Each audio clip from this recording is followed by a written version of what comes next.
Alrighty, how we doing, everybody? Well, today we're reacting to a video on testosterone. This is by Mo Samuels. It's called I Took Every Natural Testosterone Booster at Once.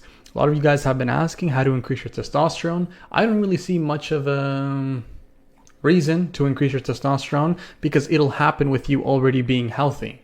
There is no need to obsess over this little number on a piece of paper if you already feel good, if you already feel happy, if your sex drive is already normal. I feel like people who obsess over this number on their blood test aren't really looking for testosterone. They're mostly just looking for, how do I say this, masculine gene expression. They want to look more masculine. They want to have more hair, bigger muscles, larger bones, a more dimorphic face. You don't really care what the number is because if you already looked like a man, then why would you ever care, right? But I will say it is a good way to measure it if it is the only thing you're measuring, right? You also have to understand that testosterone does fluctuate a lot during the day. In the morning versus in the afternoon, what you ate the day prior, how much cholesterol did you have the prior meal. So your testosterone is always kind of like up and down, sinusoidal, right? There is no pinpoint number that you can always rely on, which again is why I don't care for the numbers. Just go off of how you feel. How do you perform with your boyfriend or girlfriend? Do you have feelings of anxiety? Do you feel a little more depressed?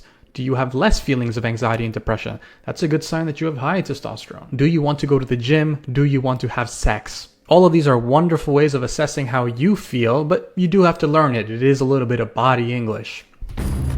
Do you know the signs of low testosterone? Low T has been linked to everything from loss of energy, muscle mass, and sexual function. New reports suggest more and more young men are suffering from a decrease in testosterone. Testosterone is a key male hormone that is responsible for characteristics like muscle mass and deepening the voice. The complications of low testosterone, such as diabetes and obesity. The newest research shows men with ED are at an increased risk for a fatal heart attack. This is crazy too, because I think one of the biggest issues we're going to have in the upcoming years is going to be male-female fertility.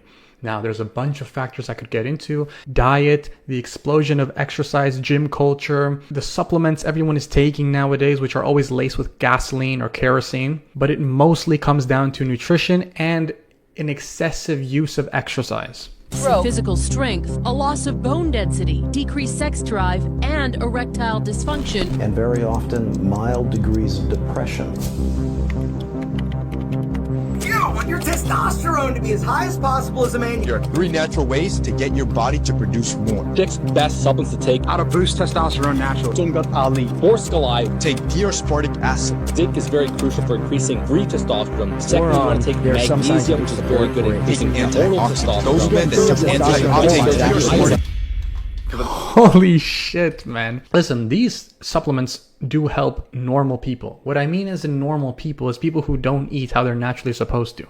The reason you're supplementing, you're implying that you are deficient. If you were eating the proper foods and you are sufficient, then there is no need to supplement with anything whatsoever, unless you're trying to reach unnatural states of testosterone. It's also not a wonderful thing to have such high testosterone because testosterone is a growth hormone, and anything that does grow you is going to age your body. Meaning, if you're already done growing, then there's no need for you to have more than is necessary. Next 30 days, I'm going to be taking every single natural testosterone boosting supplement at once and seeing what happens. Do not try this at home. I'm surrounded by doctors. There's like 30 doctors all around me, just slightly off frame if YouTube is wondering. Don't try this, it's not safe. 30 days, every single supplement at once. Let's go. So what happens when you get too much testosterone? When you're talking about hormones, more is not better. Boosting testosterone might lead to an increased risk of heart attacks and prostate cancer. Like I said, testosterone is a growth hormone, but it doesn't discriminate what it grows, meaning you will be at risk for almost all types of cancer if you have excess testosterone, because testosterone will grow everything. Everything is added to the cart. $200, bro. This is costing $200 for these supplements. It is absolutely cheaper just to take steroids every single month. To make this somewhat scientific, I'm going to do 3 things. Number 1, get a video at the start to compare with the end to see if I get any bigger, I get any leaner. Number 2, I'm going to get 3 full blood workups done throughout the duration of this. And number 3, I'm going to do a 1 rep max at the start and at the end. This is light as fuck, bro. It was in fact not as light as fuck because I couldn't get 3 plates up, and I failed and had to get rescued by my cameraman and random people in the gym.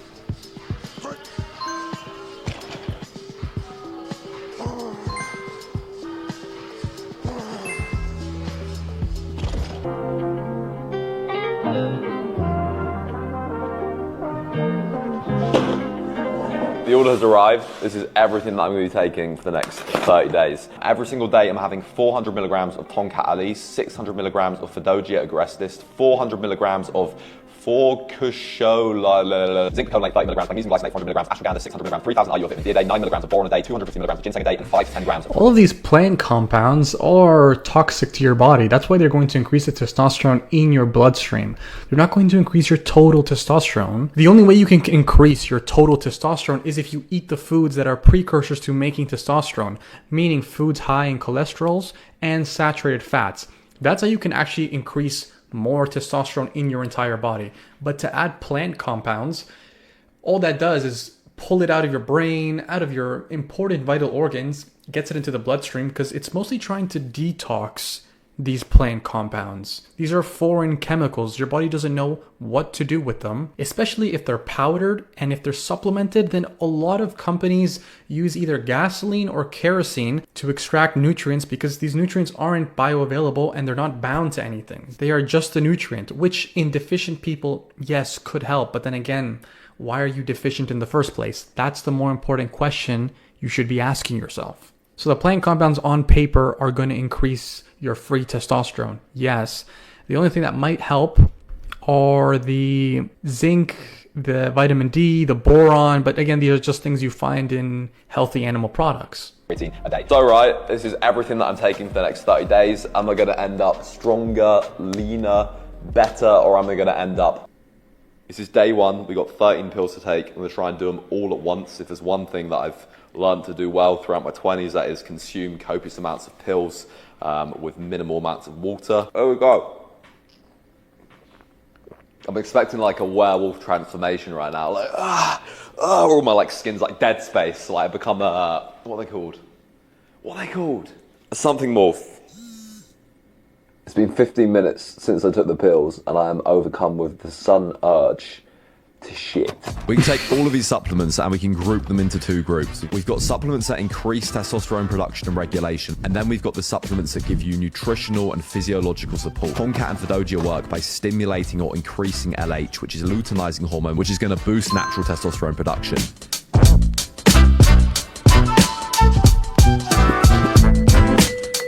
Right. The blood test results are in. This is my blood work on day 1, and first of all, we've got total testosterone, which is starting off hella high, bro. So, see this green bar here? This green bar is called the reference range. Any values within this green bar is like a healthy, normal range. My total testosterone is 24.2, which is obviously already very, very high. But right, we got a couple of types of testosterone here. The second one is free testosterone. And if we look at my free testosterone, I'm at 0.4 nanomoles a deciliter, which is kind of below that mid-normal point. So I'd like to get that a little bit higher. Free testosterone is the one that your body can actually use. So total testosterone includes all the testosterone that's bound to things that's not bioavailable, and then free testosterone is like unbound testosterone molecules floating around your blood that is bioavailable.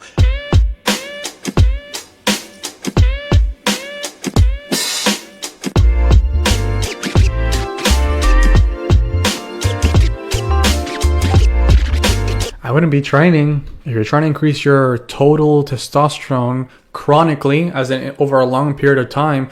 You don't want to be using too much of it. You want it to get into the organs it needs to get into. But even in the beginning of the video, testosterone is going down, erectile dysfunction, and in the background there's people on a treadmill going to the gym. Like, come on. Higher testosterone, or testosterone in the range that you want it to be, where you feel good, where you feel functional and happy, is only going to happen if you're living a life that allows you to be functional, healthy, and happy. Meaning, if you like going to the gym, then dude, go to the gym. I'm not going to tell you not to. What I will tell you is try to avoid as much stress as you possibly can. I occasionally enjoy sprinting or swimming or climbing. Sometimes even lifting, although I haven't done it in a very long time. But anything outside of what you want to do, you don't have to force yourself, and I don't think you should, especially if you're already happy with the way you feel.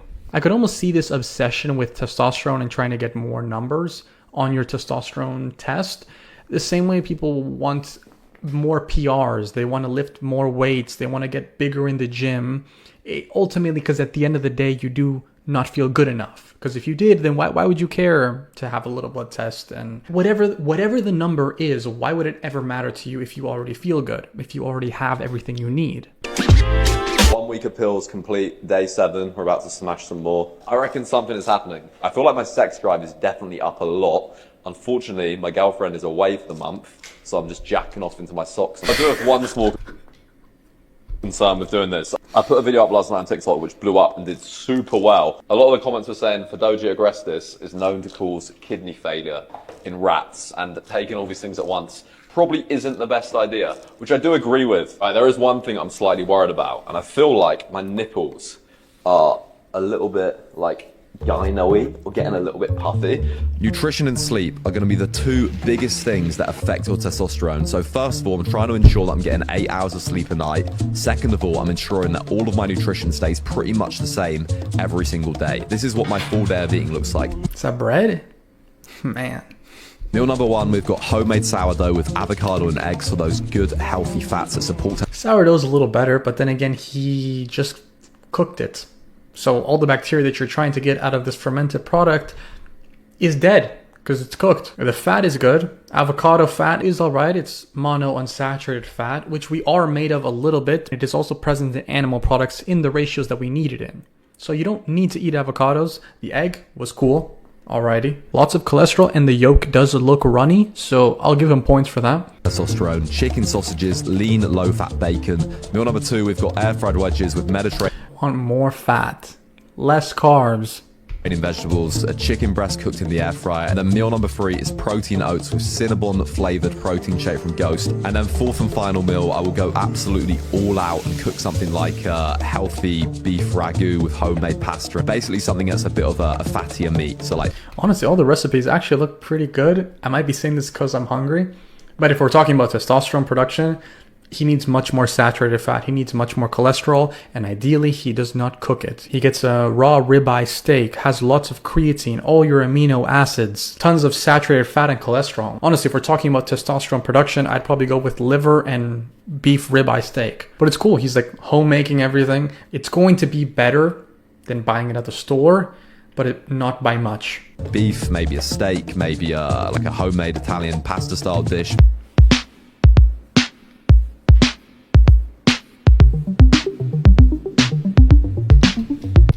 Don't brush over the coffee. I saw the coffee. The coffee isn't also going to help. It's going to do the same thing as all the plant toxins do, which is likely increase your testosterone in your blood, but it doesn't increase the amount of testosterone in your body.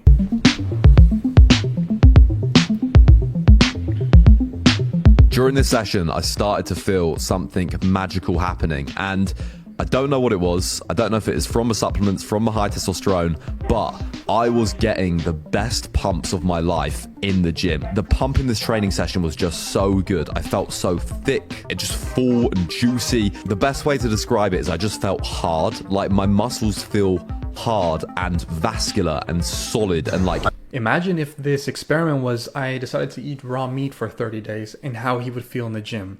Because a lot of the supplements he was taking was fish oil, creatine, vitamin D, even though that's probably still shit, magnesium, zinc. What he's experiencing is a more nourished body, even though they are from supplements, and you're going to feel a difference in the gym. You're going to feel a difference in your life. And then we can't ignore placebo, right? He's taking all this stuff, he's making it an experiment.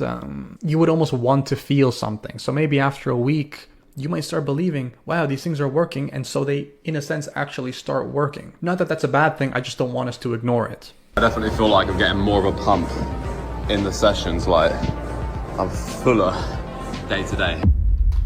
In the last few years of my training career, this is when I went on carnivore and a hardcore carnivore diet, and the pump and the weight I put on, because I was still eating a lot of food, eclipsed the last 5 years of my progress in the last 2. All I did was just incorporate a lot more meat, a lot more fat, and I essentially went ketogenic. I was essentially eating a diet like a Tristan Lee. So it does go to show you that a nourished body is very easy to put on muscle. Oh my god, bro. Right, I wasn't even gonna look at this, but the results from my second blood test I've just accidentally seen them.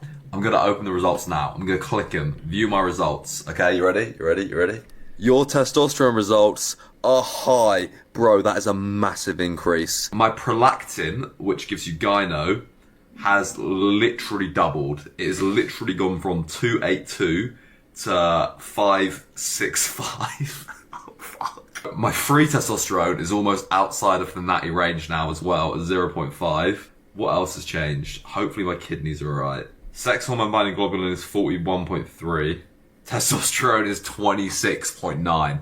These are the final pills, alright? These are all the pills for the week, and then we would have done 30 days. I reckon...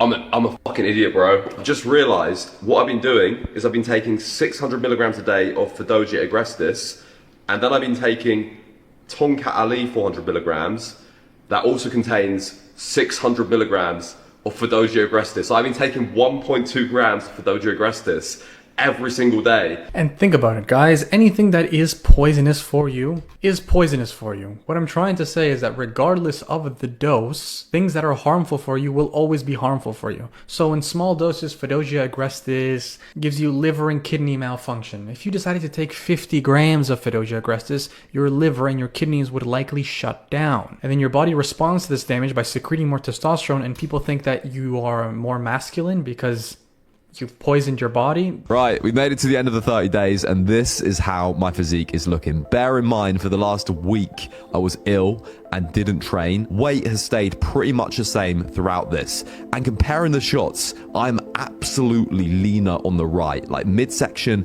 is definitely leaner. I'm definitely looking tighter. I'm definitely looking a lot better. Other things that I noticed was sex drive was absolutely through the roof. That was like doubled or tripled. Morning woods.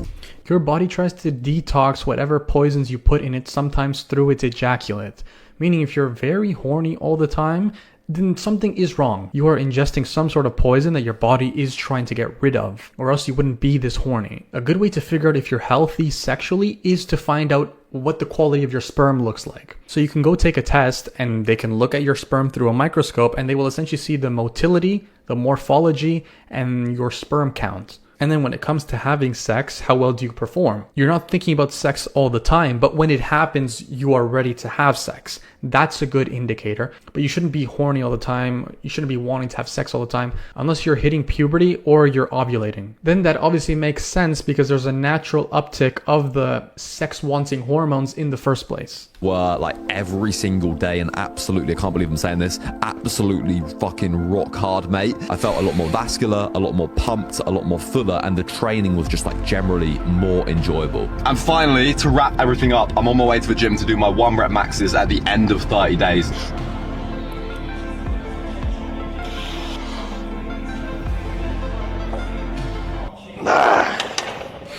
Fucking kill me now, bro.